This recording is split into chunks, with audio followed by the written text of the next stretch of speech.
All right, it is 6:35 p.m. 12/16/2020. So let's get right into the show today. Hi everybody. It is the Marshal's Take. My name is Colton. I'm going to be your news man of the day, night, wherever it may be that you are watching this. So we have a good amount of news, and one big news of the day will be coming up later on today. But to give you a heads up, if you read the title of this video of the stream, then you read it right. Porsche is back in sports car racing. So we're going to be talking about that today. That's going to be the big main story, and I'm going to go into a little bit more detail about that for today. So let's start off with some smaller news, and then we're going to build our way up into the big news of the day. So some quick IndyCar news. We have Dalton Kellett. He is going to be racing for AJ Foyt Racing, and which, as speculated before the racing season ended, we all thought that the Romain Grosjean, we thought we were all going to see him in IndyCar next year with AJ Foyt. You know, the two French drivers. It was going to be a good combination. Some two drivers going to have the same native tongues, native speech, but sadly, he can't anymore because of the incident he had at Bahrain. So, Dalton Kellett, he is now racing for AJ Foyt. Best of luck to him. He's going to be a full seat for 2021 with Sebastien Bourdais. Now, up next, still sticking with the open cockpit racing, we have Interlagos. Has now signed a 5-year deal with F1 to have their races there. So, which is good. They're bringing back older. They're keeping older tracks, some legendary tracks that have definitely proven good races and just have memorable moments in them. This is right here on the article. It says F1 has been due to move the race in Brazil from Sao Paulo to Rio de Janeiro for 2021 after agreeing with a deal in principle with new promoters pending government approval for a newly built track. So this is interesting. So instead of Sao Paulo, we're going to go to Rio de Janeiro for a new track. This is local officials in Sao Paulo revealed in November they were poised to sign a new deal. F1 officially announced the new contract on Wednesday following the WMSC's approval of the 2021 calendar. So that's going to be definitely some good news, some different track. I'm so hoping that nothing against Herman Tilke, but I hope he keeps his hands off of it. I really hope he does. No more of this cookie cutter track stuff, because you can immediately tell when it's a Tilke track. It's a long straight, hard braking area, and a little bit of doodads turning little complex there every once in a while. He'll always have a little what's it called? He'll always have like a what's the if you guys can help me out in the chat, what's it called? It's like the turn 8 or turn 7 in Turkey, that triple apex corner. That corner, there's always going to be something of that nature. It's always a cookie cutter track for Herman Tilke. So please, Herman Tilke, you're a good track designer. Keep your hands off of this one, please. We need more flowing tracks, something's new. Keep your hands off of it, please, kindly. So, next up in the news of the day, we actually have two things from this specific topic. It's Corvette. So we just learned today that the with it the let me get it right here real quick. No, I don't want that. I want this. Give me the article. So Corvettes Racing Doug Feehan, he steps down after 25 years of Corvette. He's been the Corvette manager for Corvette Racing program manager for he started it in 1988, so about 25 years.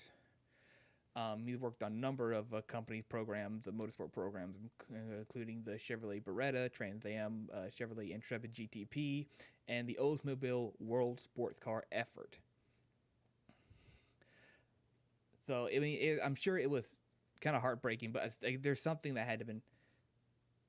I guess he's just retiring. I guess it's another way of saying it.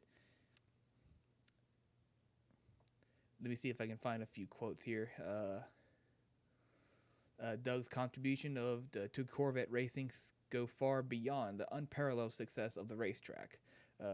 Chevrolet's U.S. Vice President of Performance and Motorsports. He developed strong relationships between Corvette racing and the Corvette engineer, design, powertrain, marketing teams, and the variety of corporate sponsors, along with the various series and sanctioning bodies in which Corvette competed. So I'm going to try to. It doesn't really say specifically as to why he steps down, but I do believe that the next bit of news, still concerning Corvette, will kind of put two and two together. So the next thing that we have is actually that the Pratt and Miller engineering has been sold for $115 million to Oshkosh. So they've been, as far as I know, they've been doing stuff with Corvette since '89. And they've been sold to Oshkosh Defense, which they do a lot of stuff with military. They completed their sale early 2021. They will complete the sale in early 2020. Like I said, they're expected to pay $115 million for the Michigan-based firm. Pratt and Miller basically put the Corvette racing team on the map. They did such a great job with this car. They've sorted everything out when it came to all this. So to see them bought out. I don't know all the corporate dealings behind it, obviously, but to say that this has happened is kind of a shame, really. So I'm very curious as to how the Corvette racing team's going to go on without the Pratt and Miller engineering race team. I'm very curious how this is going to go on. So now that we have all that out of the way, it was quite brief, to be honest with you. I could probably find something else to talk about, because that was very, very brief. It was like 10 minutes. So how's everybody doing today? Is everybody doing fine? Everybody doing good? Did everybody like the F1 finale at Abu Dhabi? Did everybody enjoy that? Did everybody not enjoy it? Let me know. I personally didn't get to watch it because I was at work. No, I'm sorry, I wasn't at work. I was at Sunday, so I was just busy out, and I wasn't able to see it. I was going for Checo Perez, good old Sergio Perez, but sadly he had an engine failure, which it's very sad to see that, because he's really come a long way, and to see that he has actually, you know, I'm gonna have a small rant. To see that Racing Point is just gonna sort of push Sergio Perez to the side is really much of a shame, really. I'm going to just be completely honest. It's really a shame because he helped that team get their reputation. He helped build the team, even though he is a driver. He helped build that team from the very beginning of it. Even when he was in Force India, all that, he's consistent. He's brilliant driver, and I seriously do hope that he gets a seat in Red Bull, which we will be waiting for that in the next few days. Nothing against Alex Albon, but if you're going to be one of the top 3 teams or top 2 teams, you need to battle at your own teammate. You need to battle your own teammate. You need to outperform them sometimes. When every race, you should have an opportunity or a chance to actually outperform your teammate, especially if it's Max Verstappen, if it's a Lewis Hamilton, or it's a Bottas, or something like that. But I really hope that Sergio Perez gets the seat next year for Red Bull to replace Alex Albon. I really do hope, because Sergio Perez is going to be a good addition. He's going to push Max Verstappen around. He's going to show that you no longer run this place. If you want that 3rd spot or 2nd spot or even that win, you're going to have to go through me, buddy.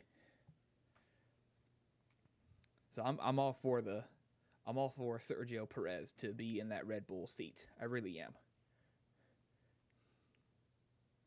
Now, I did see something while I was ranting. So, I believe here it is.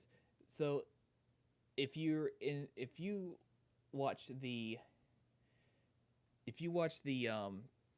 the GT World Challenges and around the world, stuff like that, if you are a fan of Lexus, you will be sadly to hear that Lexus will be ending its factory support for the RCF GT3 program in Europe. Sorry.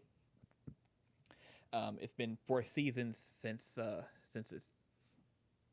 it's begun, and if they're going to be ending that program, that means they're going to be wanting to do something else in another program. More like the only other factory team that's actually in racing that's doing well, which, I mean, they could be doing well. I haven't watched any of the World Series. For some reason, we don't get it over here, or I can't find it. Is the only other team that's actually running Lexus is one of a commentator. I can't think of his name right now. It's almost 7 o'clock. Give me a second. I'm gonna think of he's a British commentator. He's got he works with the Jonathan Hindhaugh. If you probably, it's a simple name. It really is. But if you remember, if you know who I'm talking about, just definitely put it in the chat. That would be greatly appreciated. So anyways, the only other Lexus team that actually does good and that's consistent is the one in IMSA with the Ames. Well, now it's the Vassar Sullivan, because Ames is no longer there anymore. So that's going to be the only other factory back team if they so choose to go factory back with that team. Now, there was some rumors going around that Lexus team will be jumping up to what is in IMSA the GTLM, or to the WEC GTE Pro. Now, sadly, that's no longer the case. They will be staying into the amateur category of the class. But still, I mean, that would be the only other factory led team in that with a Lexus. So now that every other thing is out of the way, we can actually start talking about the big news. Now, this broke yesterday around midday. It is that Porsche is coming back to sports car racing in the top tier class. Hallelujah. Praise whatever deity that you pray to. Now, this is big. What makes it so big is if you have already read about this, then you already know, obviously. But if you have not read about this or ever heard about this, then in the previous stream, I did mention the difference between the hypercar and the LMDH cars, or the class subcategory now, because they're supposed to go within one another, on the other sides of the Atlantic. Which, that's a whole different confusing story. So Porsche has stated that they have confirmed an LMDH class program, factory backed. And if you remember, LMDH is over here in the States, over here in the United States, in IMSA, not in the hypercar, which means we have Audi,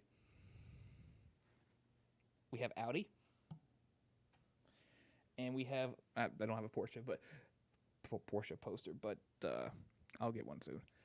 And we have Porsche in the same category, battling mainly for the 3 Triple Crown endurance races. And that's kind of the biggest thing for Porsche is their endurance racing program, because that's all they're all about, endurance and seeing how far the car can go. So you have 2 24-hour races, and we have a 12-hour race. Obviously the 24 hours of Le Mans and the Rolex 24 at Daytona, and we have the Sebring 12 hours. That's your 3 Triple Crown endurance racing. So with Audi and Porsche coming to the States, that begs the question, who else is going to come over here to the States for this LMDH? Now, it needs to be stated that LMDH is going to be officially started in 2023, so they do have time to go test. I mean, just like what Audi's doing, they're already testing, but I believe that they do not have a chassis maker confirmation yet. They just saying, hey, we're going to be in that series. So if you don't know the regulations of LMDH, it's going to be spec hybrid system or electric power. Then it's going to be a spec chassis. So it's going to be based off of a LMP2 maker chassis, which is your Orcas, your Ligiers, your Multimatics, and I'm sure there's another one that I'm forgetting. But it's going to be those manufacturers, all the French manufacturers of LMP2 makers. Then that chassis is going to be put over under the bodywork of the manufacturers are going to be put over that. So you've got your Porsche bodywork over that, and you got your Audis over that, and you have your Acuras and whoever else is going to be in this class. So those 2 big names right there, that's going to be a big selling point for everybody else to be coming in, because you have your Toyota. They're in hypercar. They've already confirmed that they're going to be doing that. Then you have your not your factory back teams, but you also are going to have your smaller independent teams like your Glickenhaus and By Collins. Who's to say that they're not going to say, I want to try to beat those guys, and it's more affordable than hypercar. I want to go over there. I want to do that. And what other else? Could it be? Peugeot, they could come over here and say, we want to try too. And Acura already has confirmed that not confirmed. It's a pretty strong speculation that they will be in the LMDH program. I believe they're already going for an Orca chassis, but we also have Cadillac might be doing this as well. I don't think Cadillac's going to go away. They just won't. And you also got to think about the other teams of brands as well, besides the American teams and your Porsches and whatever. Who knows that you might have someone like your Mazdas or your BMWs, which I really doubt it. I wish, though. they might jump into this LMDH. We're going to have a lot of cars on this grid in 2023 because of assuming if it's factory backed for the first year or so, it's going to be probably two Audis, two Porsches, two Acuras, two Cadillacs, and maybe a Mazda or two. So 2, 4, 6, 8, 9, 10, a 10 grid field, just factory backed. Keep that in mind for just a quick second. Factory backed teams, and then we have on the other hand that Audi and Porsche are trying to encourage more customer teams. So people like your Penske or your Andretti, which Andretti is coming back. That's another thing. Andretti will be coming back to sports car racing. Now, what will he be getting? I don't know. He could be going for the Acuras, since technically he had to deal with Honda, since he drives a Honda engine for Indy cars. Now, could that be a factory? No, not a factory. Could he be buying another Acura prototype? Maybe. And then we also have the other Cadillac teams as well. You have Action Express Racing, the first one that comes to mind, really. You got, or more likely, your Wayne Taylor is going to be your factory team for the Cadillac. But I would think the Action Express would be the other independent team that would be for the Cadillac. So now let's all count everything together. So you have the Wayne Taylor Racing, which usually just has the one. So that's one for the factory Cadillac. Then you have your two Action Express if they continue with the two Cadillacs that they have. So that's 3 Cadillacs, obviously. And then you have your Acura. Let's just say the 2 Acuras. Well, no, I gotta back up because Wayne Taylor doesn't do Cadillacs anymore. They're doing the Acuras now. So we just have the Action Express, the 2 Action Expresses. Then you have the 2 Acuras for Meyer Shank and Wayne Taylor. I just had him in my head. So that's 4 there. And then you have your 2, assuming 2 Audis. And then you have your possibly 2 Porsches. Again, speculation. And then you have probably your 1 Mazda. And then let's say you have 1 Porsche and maybe a Yost Racing if they're not factory backed. So that's about 12 right there, 11 or 12 teams just in the top category. And keep in mind, all the teams in America in IMSA are now able to go over to Le Mans to win outright with this formula. Now, can you just imagine? Just picture this, close your eyes and picture this. An Acura or a Cadillac or a Mazda, which Mazda's already won it, but, I mean, that was back in the 90s or mid-90s, late 90s. But it could happen again. But like your Cadillacs or your Acuras winning outright, beating your Toyotas, your Peugeots, your Bicolins, your Glockenhaus, whatever it's called, off of a more affordable formula versus your expensive factory-backed hypercar teams. That's just going to shake everything up. Like, wait a minute, maybe we need to go over there instead of doing this where we're spending a ton of money and getting our butts handed to us. It's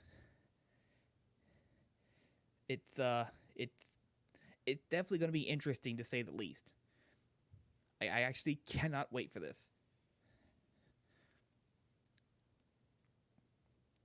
So if you have any opinions or any questions about that, please let me know. I would definitely like to hear this.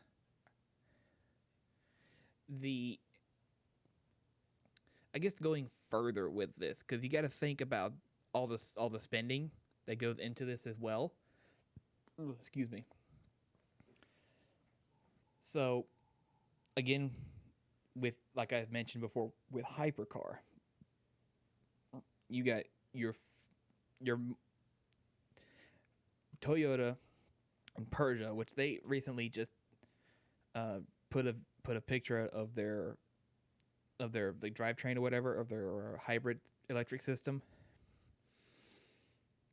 That's just that alone. That's going to be a lot of money, and then you have to, on top of that, put in some more money for all the sponsors, actual money for the entry team to actually be in the series. I mean, alone that's going to be a lot of money. I can't even go in too deep with that. And with the LMDH, you got a chassis that's going to be a little bit more affordable. All you got to do is just put your own engine in there and your own body work on there, because the hybrid system spec that's that can't change. So it's just going to be your engine and your the body style work onto the LMP2 chassis. And then obviously you got your entry fees and your sponsor fees and all that stuff. So I think when it comes down to it, you have to think, well, maybe LMDH sounds a bit better. Also, too, I mean, with the coronavirus, with all that stuff, it kind of made everything sort of postponed for a year. But I think it's good that they're waiting a couple of years to see what happens to Hypercar, to kind of learn from them. Because IMSA's wait and see mentality I think, might pay off in this time. But obviously, sometimes in the past, it has not. So I think this time, the wait and see is going to be just fine. Let's see what Hypercar has to offer, and then let's fix it. Another thing I've thought about is the BOP issue that we have, because looking at it now, American teams, IMSA teams going over to the WC, sometimes things sometimes they're not treated as I would say fairly in past. There's always been a bit of there's always been a bias towards the European teams than your American teams. I mean, I really hope that they can actually get the BOP straightened out. Maybe a few tweaks as the year goes on, or as something like that. But I really hope they get it down, packed. That way, everything can be just nice, homologated. Everything's equal across the board, and this is just the top tier class of what we're talking about. The GT class, that's a whole different story. That I could go on a rant for an hour about that, which, knowing me, I probably will. So my only wish is that we need to have more LMP2s. Now I know here in IMSA we're adding LMP3s with the endurance races, which is going to be a bit tricky for the traffic in some tracks, especially for Road Atlanta, because you have one line through 4 S's and 5. It's definitely going to be interesting. But I know there's going to be a lot of people, especially with LMP2, because it's such a global spec racing machine, that you can just say, oh, I want to go over here. I want to race over at the 6 hours of Watkins Glen, or I want to go over here and race at the 12 hours of Spa or something. It's definitely something that's definitely missing are the LMP2s. I love LMP2 racing. There's some really fantastic racing in LMP2s. Some of the drivers in there are just phenomenal.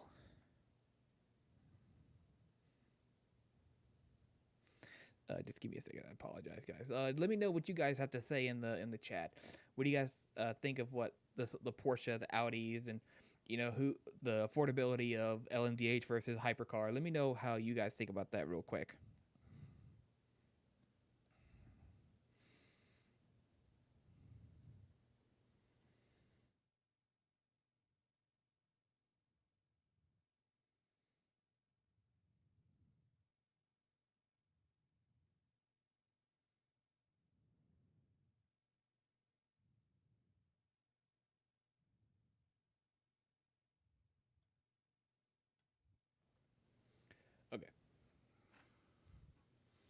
Had to take care of something real quick.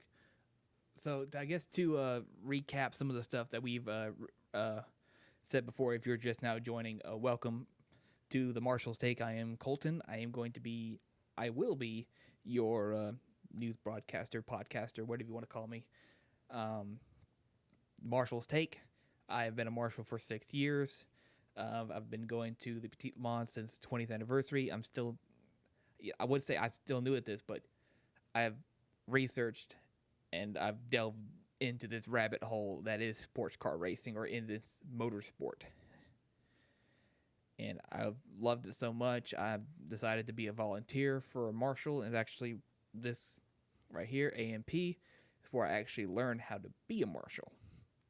They're here in North Georgia, in Dawsonville. If you know the name Dawsonville, you know immediately it's as Awesome Bill from Dawsonville, and Chase Elliott that just recently won the NASCAR championship. He's from Dawsonville, so there's racing in up here in Georgia, and I wanted to get a part of it. So I decided to be part of the racing, part of the safety crew. So I've been doing that for 6 years. I've been going over to the Petit Le Mans and marshaling over there for 3 years. So feel free to ask me any questions about, what do I think about what happened to this incident, what happened to that incident, what would you have done? Just any interesting questions like that, I'll be more than happy to answer them. Or if you want to know how to be a marshal, definitely let me know. I am more than happy to let you maybe guide you a little bit on what and where to go. So for a quick recap of what we have been talking about here in the last, what has it been? It's only been 36 minutes. For the last 36 minutes, well, technically 31 minutes, we have, let me go through all this, a quick recap. So we have the AJ Foyt Racing has a new face to it. It has Dalton Kellett. He is now the new man that is going to be paired with Sebastien Bourdais. Now, as we all know, as speculated, we were going to think that Romain Grosjean was going to be take the next seat. I was going to take that seat that Dalton has, but since Grosjean has had that incident, he is not able to race. So Dalton has taken up the seat. Next, it has something to do with F1. So F1 signs a 5-year deal with Interlagos to host Sao Paulo GP. So it says here, Formula One will remain at Interlagos for another 5 years after a new deal was announced on Wednesday, renaming the racetrack the Sao Paulo Grand Prix. F1 has been due to move the race in Brazil from Sao Paulo to Rio de Janeiro for 2021, after agreeing a deal in principle with new promoters pending government approval for a newly built track. Now, this is where I get a bit ranty. Herman Tilke. Keep your hands off of this track, which more than likely you're not. They're going to give you a call. Hey, can you come and build this track for us? Come and design this track for us, and it's going to be the same. It's going to be the same cookie cutter track that almost every F1 track is like.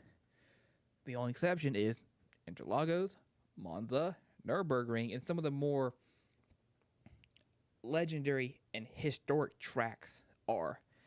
Then you get your Singapore Grand Prix, your Bahrain, your Abu Dhabi's, stuff like that.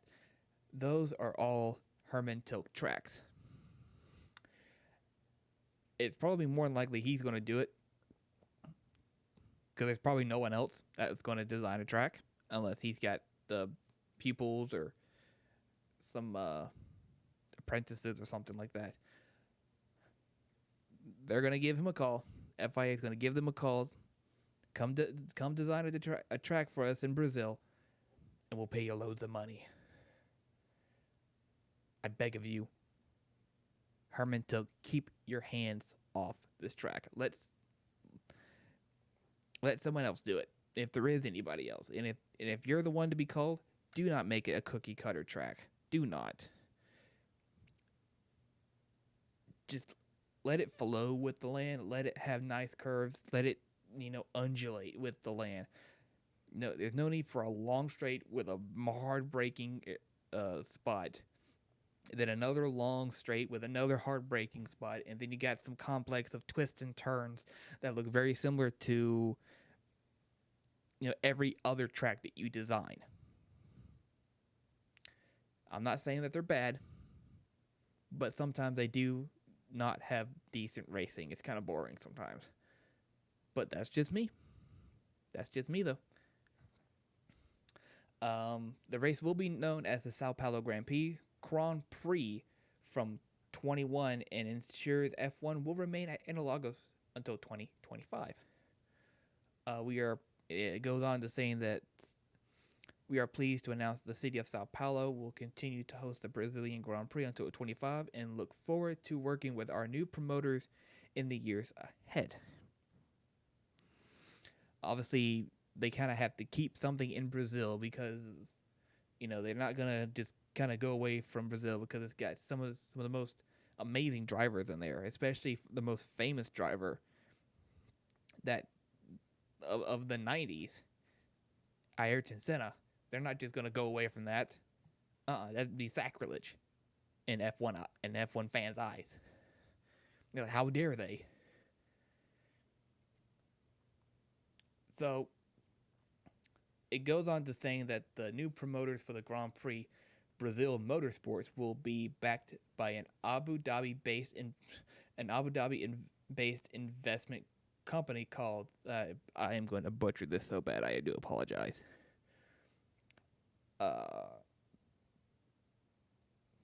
Sorry. Mubadala. Sorry. And has appointed senior executive Alan Adler to head up its F1 interests.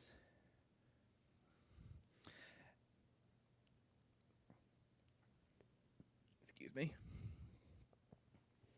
It just goes on stating, the name change reflects the greater level of local government input into the event, some things seen at a number of other races in recent times. The Mexican Grand Prix was due to be renamed the Mexico City Grand Prix for 2020 prior to its cancellation. The Grand Prix in Styria, Tuscany, and Emilia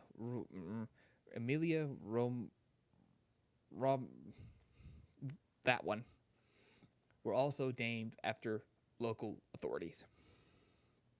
The race planned in Rio for 21 and enjoyed support from Brazilian President Jair Bolsonaro. That guy. Sorry, but would have required the felling of thousands of trees and the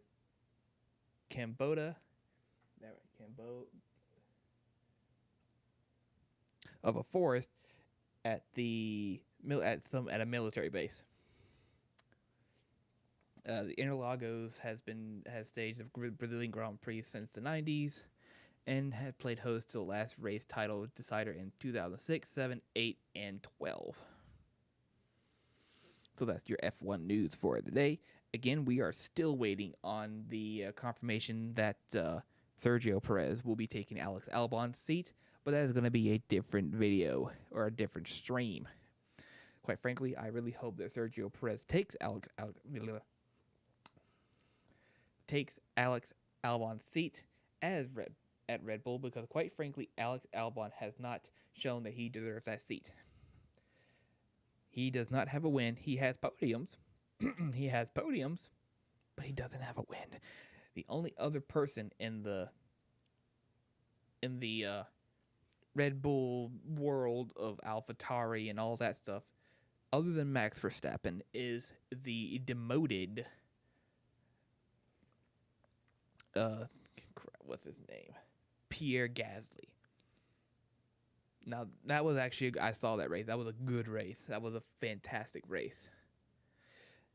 Alex Albon, his replacement, has not won anything. So it begs the question: did we make a mistake at Red Bull? Or should we just keep this and see where things go? Until time goes by, like, well, we should have replaced him when we had the chance. Dear Red Bull, stop wasting our time and get Sergio Perez. He deserves it. He actually has a win. But I digress from there. So next up in the list of news is a sort of a two-parter.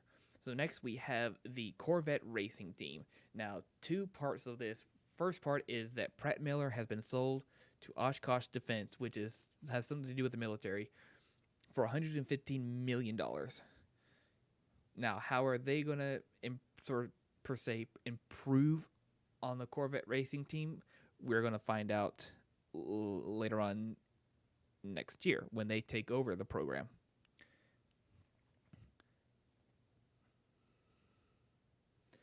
So it goes on to saying that, where is it? The president says that we believe combining Pratt Miller's engineering expertise with Oshkosh innovation and operational strength will enable us to better serve customers and positioning our company for growth. Now, I read this, and it doesn't really mention anything about racing. It just mentions stuff about, having the two companies together, innovation, and all that stuff. I want to know how you guys are planning to improve off of this. I mean, the C8R did a fantastic job. It did better than anyone ever expected. I mean, obviously, except for the Corvette fanatics. No one ever expected that this new chassis would go out and just completely blitz everything out of the water, winning the majority of the races. And here in IMSA, I mean, they wanted to do Le Mans, but the only thing about that is, if you have a new product, if a new race car out, and you say, well, let's go do Le Mans, and you crap the bed within like 3 hours or 9 hours into it, or you get so close to it and you crap it out, that doesn't look too good. I mean, the only other exception is Ford. They came out and they won it in their class overall, in their overall class. Yeah. That was just phenomenal. In the return of Ford GT. But I mean, they didn't. I'm sure people did not expect the Corvette to outright just win the majority of IMSA races. I mean, hats off to them. They did their homework. They did a good job. But as of right now, it looks like they're just going to be battling each other. Because as we all know, Porsche has ended their GT team, and we still don't know anything about BMW and their GT team. I mean, we know that they're going to run in the Rolex 24, but anything after that, we have no idea. So, I'm hoping that BMW will stay. I really do. But at the same time, they have a new M4 GT3 coming out, and that could easily replace that as well. So, and that's going to be coming out in 22, I believe. In 22, so I mean, they could still be racing. RLL could still be racing in that team, but it just might not be factory backed. So the next 2 years are going to be kind of speculation here and there, everywhere else, until 23 comes along when the top class just explodes. So we're gonna wait on that. So if you were here earlier, you mentioned, and then you already heard me talk about this. Porsche coming back to the top class in LMP1, but it's going to be called something else, something completely different. They have confirmed that they will be doing the stateside version of hypercars, which is going to be the LMDH. This is a more affordable, money-wise, more affordable outlook on the top tier class. Why is it more affordable? Because you already have a chassis that is provided via it be Orca, Multimatic, Ligier, and I know there's a fourth one, but I can't remember it. I'm sure there's plenty more. I just can't remember it. But those are the three big ones: Orca, Ligier, Multimatic. Yes, I wish we had Lola still. Lola was good, but it is speculated, again speculation, as always, that Porsche will be going with a Orca chassis. Now, to continue on to explain why it's more affordable than your hypercars over in the World Endurance Championship, the like I said, the chassis is provided from the three French LMP2 manufacturers. So is the hybrid system. That is spec. That is spec. The only thing that can be changed or that can be individualized from the factory teams is the engine and the bodywork. Other than that, everything is basically spec. So let's say Porsche, they could probably bring out a V8 from their Cayenne, or they could bring their flat six from their 911. Those would probably be the two choices of engines that the Porsche would have. Now, as we also know, Audi is doing the same thing. They haven't said what chassis builder they're going to be going with. But more than likely, I think they're going to go with probably their six-cylinder, probably their 3.2 or something like that. This is speculation. So, with that being said, we also have this to think about. Those two are obviously big names in sports car endurance racing as of the last 10 years. Especially for Audi. Audi's been doing this since early 2000s in ALMS with their R8 and has been kicking the competition, leaving them in the dust since then. With those two coming over here to the LMDH over in the States, over in IMSA, that's going to make people wonder, maybe I should go over there. Because who wants this? I mean, if I had a racing team, a top tier racing team, I want to have a crack at beating Porsche or beating Audi or something. It is more affordable. That's always a tempting offer. That's always a tempting outlook. So, and then on top of that, we've learned that Porsche and Audi are going to be supplying customer LMDH cars. So then you get your Penske Porsches, if they're not the factory Porsche team. Then you get your, I hope, you get your Yost Audis again, if that isn't the factory back team. And then you get your Andretti's. Now, Andretti is going to be an interesting story. They could go with either Porsche or the Audi, or if you know, Andretti has a contract with Honda in their IndyCar team. Guess who runs sports car racing over here? Acura. Obviously, as we all know, Acura is Honda over here, but they're more luxurious and more sport minded brand over here. If Andretti were able to get if they were able to say, give Acura a call, say, hey, we want to try you guys, That would also bring another brand into it as well, which Acura already said that they will be going into LMDH. I think they're already getting the getting the specs down. So I think that in my eyes and in my mind, I think Andretti would be going with Acura since he has a Honda contract with his IndyCar team.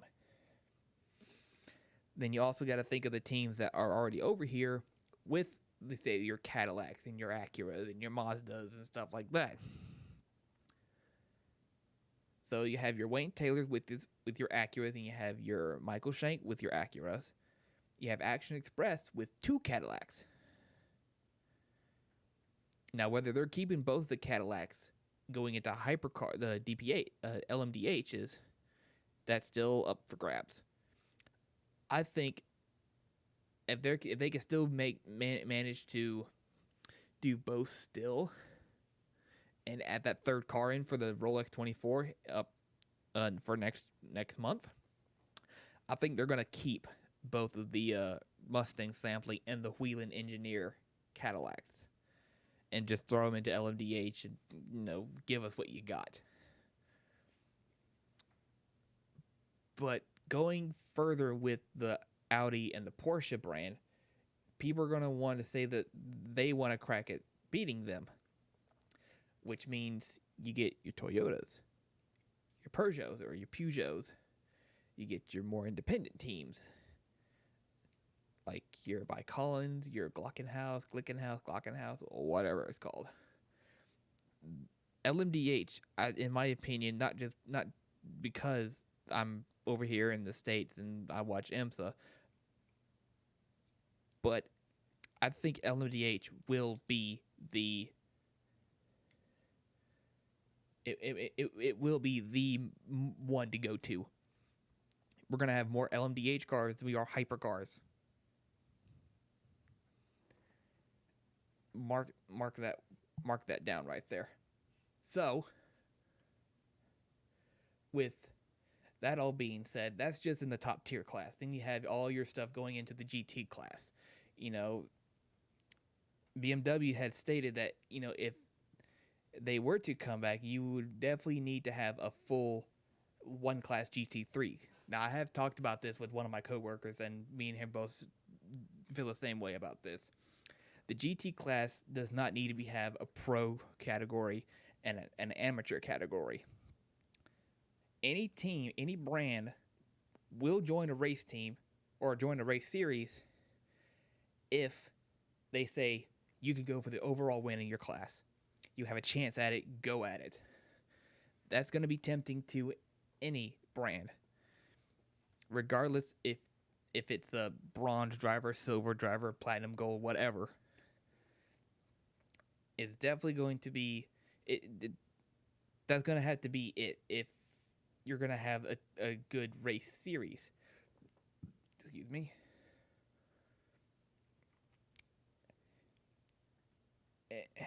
How can I put this? The one GT class, the all GT3s, no a separate GT Pro or GTLM. One GT3 class. That will make some incredible racing. You could have your gentleman drivers that only do, say, a few races a year in a GT class. They could go out and just blitz the competition. And you could have your factory back teams way in the back and, DNFing. Which then goes into the question of LMP2 racing. Now, for me, personally, I would love to see more LMP2 races, more LMP2 teams coming into, in the IMSA series, because I know there's a ton over there in the ELMS. That's the top class, is the LMP2s in the ELMS. I know there's a good bit still in the WEC. We just need them more over here. Now, price-wise versus the WEC and IMSA, I don't know that particulars, but it seems like that would be, I think like we're a little bit more expensive to be over here to race for the LMP2s. So, it's gonna be. I wish we had more because there's some of those that are just amazing races going on in LP two.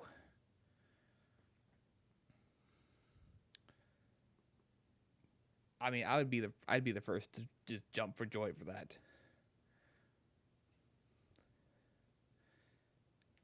What do you guys have to say about any of that? Anything good? Anything you wanna say about the any of the topics we've talked about today? What about Porsche? Anything about Audi? Who do you think is going to do what? Again, this is going to be all speculation until 2023 when LMDH comes into IMSA, which starts at the Roar at the 24 in 2023. Until then, things are just going to be speculation.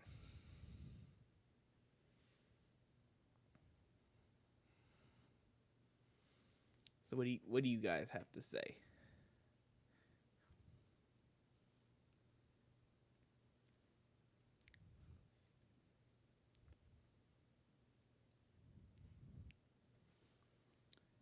So, I mean, can you? I mean, just thinking a little bit back about it in the latter years of the ALMS, just thinking about it, if you get another Yost versus a Penske, that's going to bring back some really hardcore fans that used to watch it back then. They're going to want to see how things have gone on.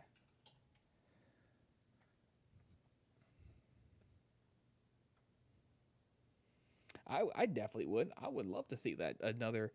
Then I wasn't. I never had the chance to see Audi race here in the States. So now that I'm able to actually get to have a chance to see Audi race and a Porsche race in the top class, I can't wait. Also, I also thought about this Rebellion. They used to race here in the States. I'm sure they would love to come back and actually have a chance to win. I mean, I know they were up against Toyota and they tried their best, but I think how many did they win actually? How many races did Rebellion actually win? Someone let me know. Now I know in the States they were just blitzing every race, but that would be interesting for them to come over here and have a crack at LMDH and do pretty good. Because like I said, everything is mostly spec until you get to your own engine and your uh, body work. Other than that, it's spec hybrid and spec chassis, which obviously puts the price of entering down. It's just that right there is already tempting to most big brands of racing or any independent team of racing. I'm gonna try something real quick. I got some effects on this soundboard that I have right here, and there's one that I want to try out real quick. I want to see if I can get this. Okay, put this about here. Turn that on. I don't know. Is this good? Can you hear me? Does it change a bit? Is it changing? Trying to see how. Oh, I have the effects down. There we go. It can sound like a really old like tube radio. Go way down here. Also, I can go way up here to more, I guess, more modern. I guess about right there. That's the sweet spot right there. And I'm also very trebly, very trebly right now. Turn that down. What do you guys think? Keep this or no? Go, go like quick adjustments.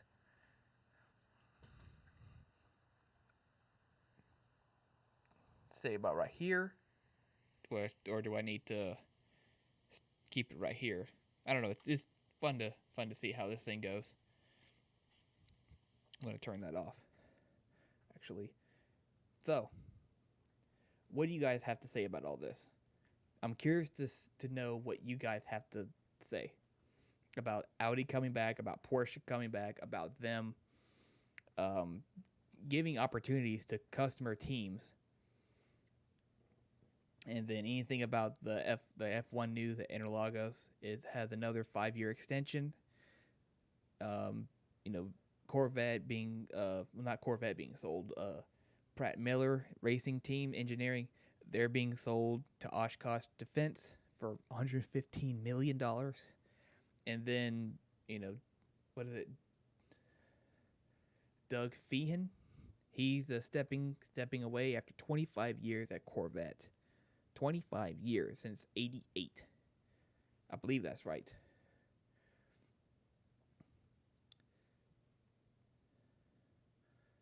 Let me pull it up real quick. Yes, since '88, he's been working with GM or Corvette. He's been a part of several different racing programs over throughout the years.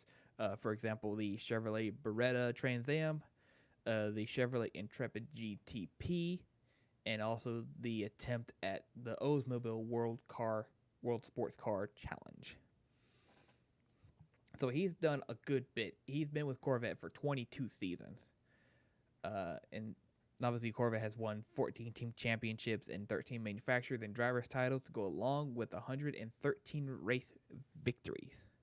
113 race victories over here. It's also the only team to achieve 100 wins in IMSA, which they did this last year. Actually, was it this year or last year? I don't remember. So it looks like it is in 238 races, the two Corvette racing teams have finished first and second a remarkable 63 times.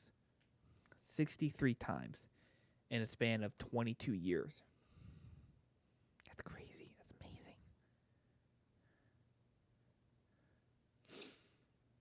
They also have 8 wins at Petit Le Mans, 3 wins at the Rolex 24, an overall win in 2001, and a 1-2 class finish in 16. On the world stage, Corvette Racing has 8 class wins at the 24 Hours of Le Mans. Feehan was recognized by the Automobile Club de Eoist, or ACO. If I butchered that last word, I'm sorry. I don't speak French, obviously. I didn't mean to sound so dickish, but yeah. With the esteemed Spirit of Le Mans Award in 2014. Well, good for him. But hopefully he does everything good in his life next time around. All the best wishes to him. Hopefully I'm assuming he's retiring. Enjoy retirement as best as he can. So, with that being said, what do you guys have to say about any of the stuff that I have been talking about lately? If you need a quick recap, do let me know. I am more than happy to give you a quick recap.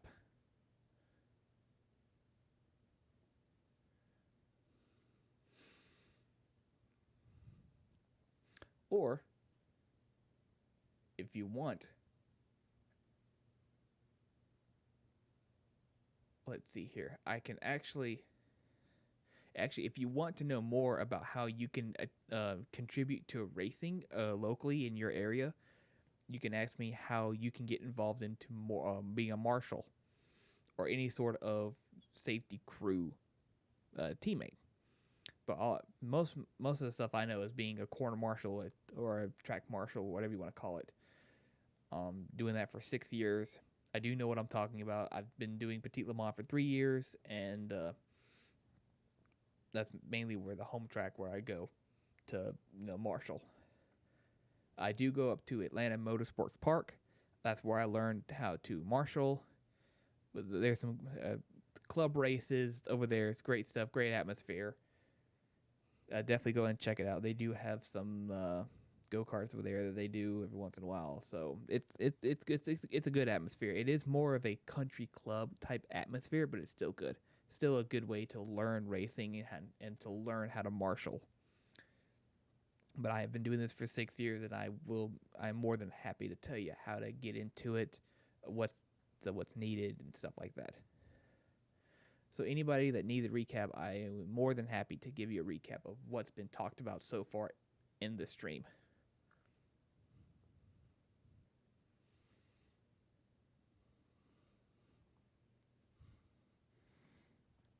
I'll admit this is not a comfortable chair.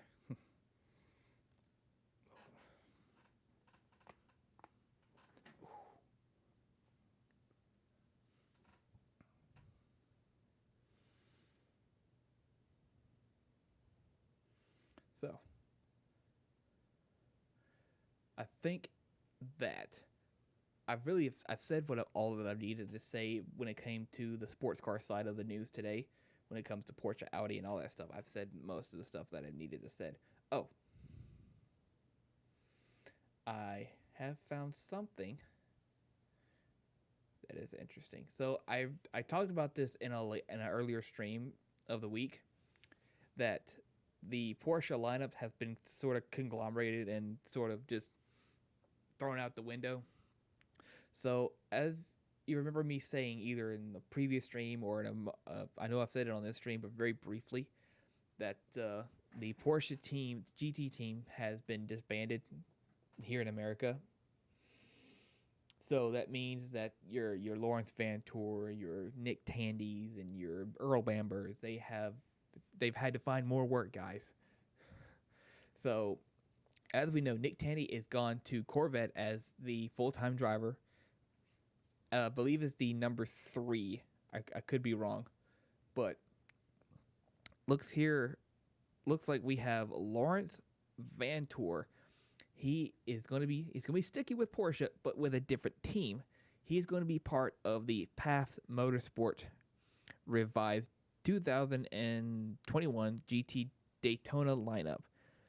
The Belgian joins Zach Robichon. If you know that name, he is the champion of the previous champion of the Porsche GT3 Cup Challenge, which is kind of like a stepping stone into GT racing for Porsche. So Earl Bamber and Vantour were both teammates into the factory GT effort that was in IMSA for a long time. So it looks like Bamber looks like he's still trying to find work, but it looks like Vantour has found a team to be with and is still going to be somewhere familiar to him. Which is, I will admit, I do love the car. I do like that flannel Canadian look. I even like their fire suits. They look like it's obviously the lower half looks like jeans and the upper half looks like it's the red and black flannel. It looks pretty cool in my opinion.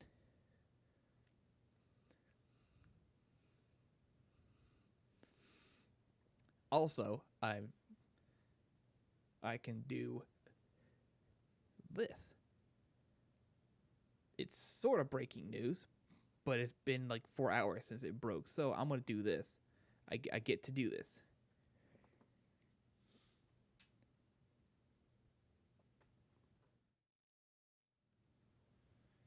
So the Toyota GT4 Supra has come to the Michelin Pilot Challenge, and it has been debuted here recently, stating that they're ready for the to expand their program to a more GT4 like series. Because the only other Supra based lookalike car that I know of here in the States is the Xfinity NASCAR series. Doesn't really look too good in my opinion, but that's just me. So the Supra is going to GT4, and it'll race in the 10 event schedule on the first of the multi-year partnership between the manufacturer and IMSA. So that goes up to 18 automotive partners with IMSA. So IMSA is growing. It really is, especially with the new coming of the LMDH. It's going to grow even more. So if you don't think IMSA is going to be the one to watch, buddy, you are wrong. You are so wrong. It goes on to saying, while this new program marks Toyota's first foray into the IMSA Michelin Pilot Challenge, Toyota's IMSA history is stellar. Yes, it is, because if you think back in the GTP days, they had the Eagle with Dan Gurney, the number 99 and 98. That was a very dominant car. Those two were very dominant. It seems like nobody could ever touch them. It also says that the announcement marks the return of Toyota brand to IMSA competition. Toyota's total 53 race victories in the past, 51 coming in IMSA GT competition and 2 in the American Le Mans Series, introducing the overall triumph at the 2013 Motul Petit Le Mans. So this is definitely going to be an interesting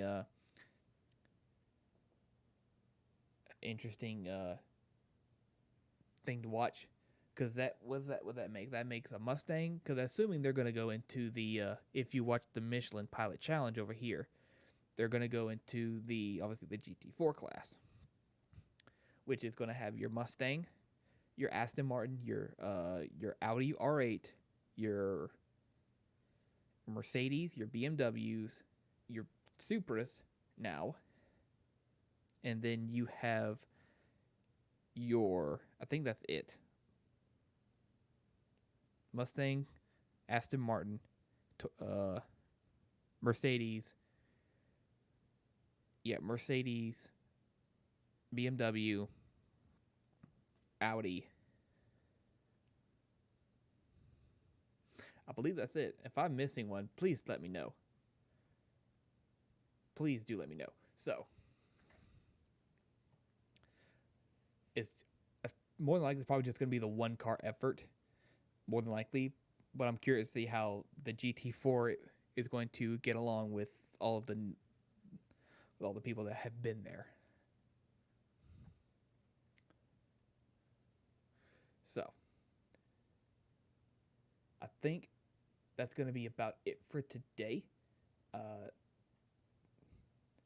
Obviously, the biggest news of the world is the Porsche is coming back into the world of sports car racing, which, thank you. This is going to be interesting. And them coming to the American side, if I can be so bold as a. So with that being said, guys, I'm going to end it here. Thank you all for listening for today. Thank you for watching. If you've been watching this, or if you had it like just sort of in the background, just listening, thank you so much for listening, watching, whatever. I'll be doing another one Friday, upcoming Friday. I'm going to try to keep this schedule Monday, Wednesday, Friday stream schedule up as best as I can. But obviously, since the holidays are coming up, there might be one skipped on obviously Christmas, because it's Christmas time. You want to try to spend it with the people that you love, whether it be family, secondary family, like say your partner's family, stuff like that. So, I hope everybody has a good holiday. Great Christmas. Obviously, I'm going to be here Friday. So, everybody have a wonderful day, a wonderful night, evening, morning, whenever you decide to watch this, listen to this, whatever. This has been Colton with the Marshal's Take, and I will see you guys on Friday with some more opinions, some more news breaks, and some more rants. Well, guys, Auf Wiedersehen, and I will see you guys next time. See you later.